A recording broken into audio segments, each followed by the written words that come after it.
Voilà, Monsieur le Président, Monsieur le Directeur, Mesdames et Messieurs les responsables, les partenaires, les membres de la FIWAP, chers agriculteurs, chers planteurs, bien chers vous tous.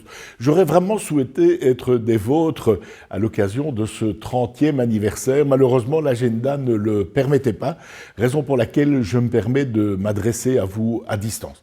À distance, parce que le secteur est important, on le sait, plus de 41 000 hectares concernés en Wallonie par la pomme de terre, plus de 1000 agriculteurs investis dans cette culture, et puis une production, suivant les années, de près de 2 millions de tonnes, rien qu'à l'échelle wallonne.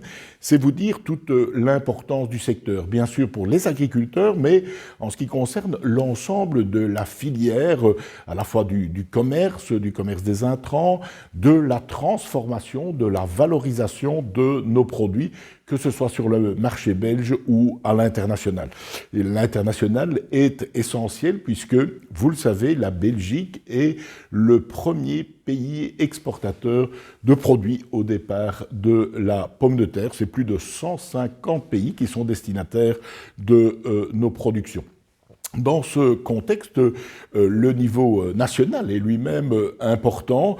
Des statistiques ou études récentes montrent que, par exemple, 7 Belges sur 10 consomment au moins une fois par semaine. Pour beaucoup, c'est significativement plus, c'est une évidence.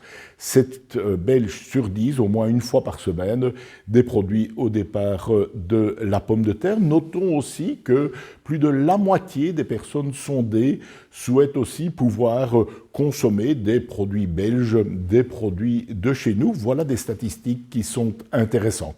Mais nonobstant cette véritable succès story de votre activité en Wallonie, en Belgique, il faut aussi bien mesurer les contraintes que représente à la fois, par exemple, l'évolution des coûts de production, le contexte de l'énergie et d'autres éléments encore qui font que, à certains moments, si j'y ajoute bien sûr les aléas climatiques et par exemple de récentes sécheresses ou d'exposition à un certain nombre de circonstances sanitaires, bien sûr, la culture de la pomme de terre est aussi une culture qui régulièrement est sous pression.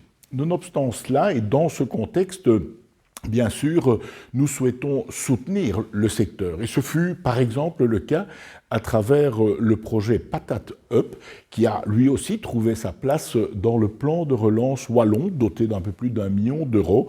Il permet à la fois de soutenir, de structurer les filières, mais aussi d'analyser des perspectives en termes de recherche, par exemple, puisque c'est un autre volet, on le sait, la résilience, la diminution du recours aux produits phyto ou à des produits phyto qui sont moins impactants, est évidemment aussi au cœur de vos préoccupations, au cœur de nos préoccupations. C'est en cela que le lien avec la recherche, qu'elle soit d'initiative privée, qu'elle soit faite par nos universités ou bien encore par le Centre de recherche agronomique wallon, cet élément me semble lui aussi devoir être souligné. Mais je ne vais pas être beaucoup plus long, si ce n'est pour vous remercier à la FIWAP pour tout ce travail mené depuis 3 décennies. Il est important, c'est un travail à la fois de représentation, à la fois de formation, d'accompagnement du secteur, un travail aussi qui permet de rencontrer les défis qui sont les vôtres. Voilà, bon anniversaire encore, et puis rendez-vous, je l'espère, peut-être pour le 40e anniversaire de la FIWAP, où nous aurons l'occasion, mais nous aurons l'occasion bien sûr d'ici là, d'évoquer à la faveur d'autres réunions, d'autres sessions de travail, les enjeux de ce secteur essentiel à la fois pour la Belgique, mais singulièrement pour la Wallonie.